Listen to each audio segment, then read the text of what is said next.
Hello friends, আমার চ্যানেলকে সবাইকে স্বাগতম। আশা করি সবাই ভালো আছেন। নিয়ে এসেছি নতুন একটা ক্রিকেট আপডেট নিয়ে। ভারত এবং বাংলাদেশের টেস্ট সিরিজ দ্বিতীয় দিন এবং তৃতীয় দিনের বৃষ্টির জন্য ভেস্তে গেল। তো দেখবার বিষয়ে এখনো দুদিন যে 3টি টি-20 ম্যাচ আছে ভারত এবং বাংলাদেশের।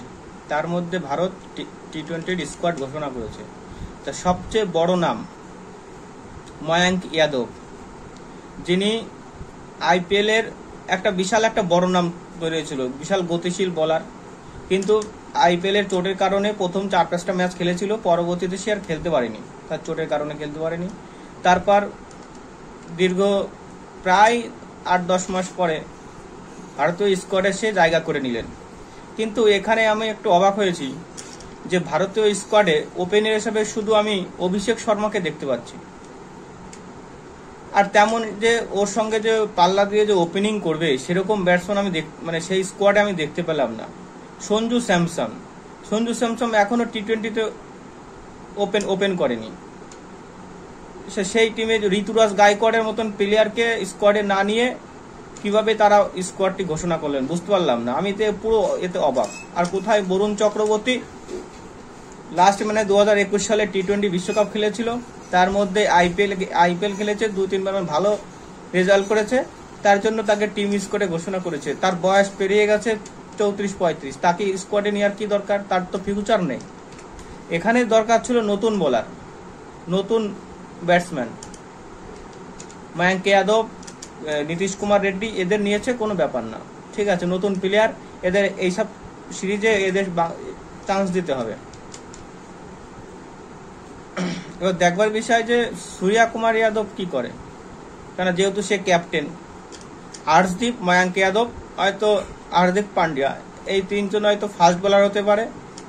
আর রবি বিষ্ণয় এবং ওয়াশিংটন সুন্দর, এই দুজন স্পিন বল। আর বাকি আছে শিবম দুবে এবং রিয়ান পরাগ, এরা দুজন অলরাউন্ডার। এইবার যে ওপেনিং ব্যাটসম্যান শুভমান গিল, জয়সওয়াল, তারপরে অক্ষর প্যাটেল, মোহাম্মদ সিরাজ, খালিল আহমেদ, এদের বসিয়ে রেখেছে যে পরবর্তীতে নিউজিল্যান্ডের 16 তারিখ থেকে নিউজিল্যান্ড এবং ভারতের 3টি টেস্ট ম্যাচ হবে, এবং 3টি টেস্ট হওয়ার পরে অস্ট্রেলিয়ায় যাবে তারা বর্ডার এবং গাভাস্কার ট্রফি খেলতে 5টি টেস্ট।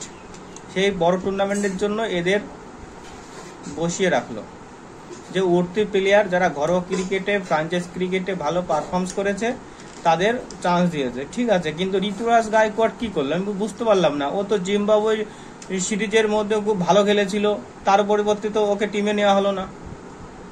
আমি বুঝে পারি না মাঝে মাঝে যে টিম সিলেক্টর অজিত আগারকার আমাদের এখন ইন্ডিয়ান টিম সিলেক্টর প্যানেলে মেন আছে, কি করে বুঝে পারি না।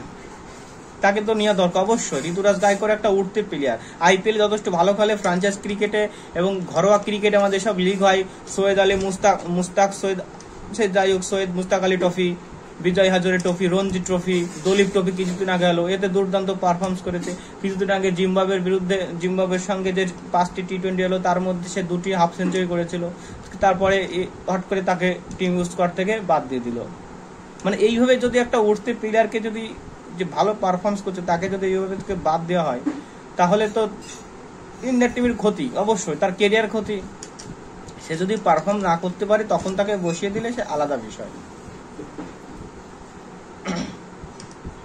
ময়াঙ্ক যাদব, তাকে অবশ্যই চান্স দেওয়া উচিত ছিল এবং ও চান্স পেয়েছে, এতে আমি খুব খুশি। আপনারাও অবশ্যই যারা ক্রিকেট প্রেমীরা আছেন তারা অবশ্যই খুশি হবেন, কেননা ভারতীয় একটা গতিশীল দানব বোলার। সে আইপিএলে খুব সবারই নজর কেড়েছিল, যে তার গতিতে, তার পেস, তার বামস, তার লেন্থে সবাই একটা আকর্ষণীয় একটা ছিল যে সে ইন্ডিয়ান টিম স্কোয়াডে চান্স পাচ্ছে, টি-20 হোক, ওডিআই হোক বা টেস্ট হোক। এখান থেকে যদি সে ভালো পারফর্ম করতে পারে, হয়তো পরবর্তীতে অস্ট্রেলিয়ার সঙ্গে টেস্ট ম্যাচ রয়েছে, সেখানেও যেহেতু অস্ট্রেলিয়ার মাঠে, সেখানে পিচে বাম্পস থাকে, পিচে ক্যারি বাম্পস খুব ভালো হয়। এবার সেখানে যদি ও যে লেন্থে, হার্ড লেন্থে, বেশিরভাগ হার্ড লেন্থে বল করে, ওই হার্ড লেন্থে যদি বল করে অস্ট্রেলিয়ার ব্যাটসম্যানদের বিপাকে ফেলতে পারে, ঠিক আছে, ভালো কথা। কিন্তু ঋতুরাজ গায়কোয়াড়ের জন্য আমি খুবই অবাক হয়েছি বা দুঃখ পেয়েছি যে একটা ভালো প্লেয়ার, উদীয়মান প্লেয়ার, সে 22 না 23 টিম খেলে একটা সেঞ্চুরি করেছে, 4-5টা হাফ সেঞ্চুরি করেছে, তাকে টিম স্কোয়াডে রাখলো না। শিবম দুবে, ঠিক আছে শিবম দুবে ব্যাপার না। বরুণ চক্রবর্তী কোথা থেকে এলো ভাই? লাস্ট এই মাঝে কোনো ইন্টারন্যাশনাল ম্যাচ নেই, তাকে হুট করে টিমে ঢুকিয়ে দিল, হয়ে গেল টিমে ঢুকিয়ে দিলে হয়ে যাবে? সে যাই হোক, এখন আপনারা সবাই দেখে নেবেন ইন্ডিয়ান স্কোয়াডটি।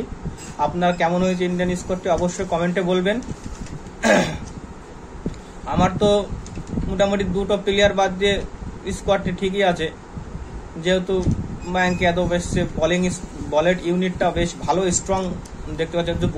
বুমরা যেহেতু আমাদের মেন বোলার, যেহেতু ওকে ব্রেক দেবে, সেই জন্য এই মায়াঙ্ক যাদবকে দরকার ছিল, অবশ্যই দরকার। কারণ বাংলাদেশ টি-20তে একেবারে খারাপ না, তারা অবশ্যই চেষ্টা করবে ভারতের বিরুদ্ধে জেতার জন্য। তার পরপর তো দুদিন খেলা নষ্ট হয়ে গেল, এবার পরপর দুদিন আছে। এরপরেই আগামী 6 অক্টোবর থেকে মধ্যপ্রদেশের গোয়ালের স্টেডিয়াম, আমার সম্ভবত মানে ফার্স্ট খেলা হবে মাঠটিতে। তা আমি ঘরোয়া ক্রিকেটে খেলা দেখেছি ওই গোয়ালের এমপি লিগের, ওই পিচে প্রচুর রান হয়, মানে টি-20তে এমনি ফ্ল্যাট পিচ থাকে বেশিরভাগ, তখন প্রচুর রান হয় এবং ক্রিকেটটাও ভালো হবে। তা আপনারা অবশ্যই দেখবেন বন্ধু, আপনারা কমেন্টে বলবেন ইন্ডিয়া স্কোয়াডটি কেমন হয়েছে এবং প্লেইং 11-এ কাকে রাখা উচিত অবশ্যই কমেন্টে জানাবেন। তা ভালো থাকবেন, নমস্কার, জয় হিন্দ, বন্দে মাতরম।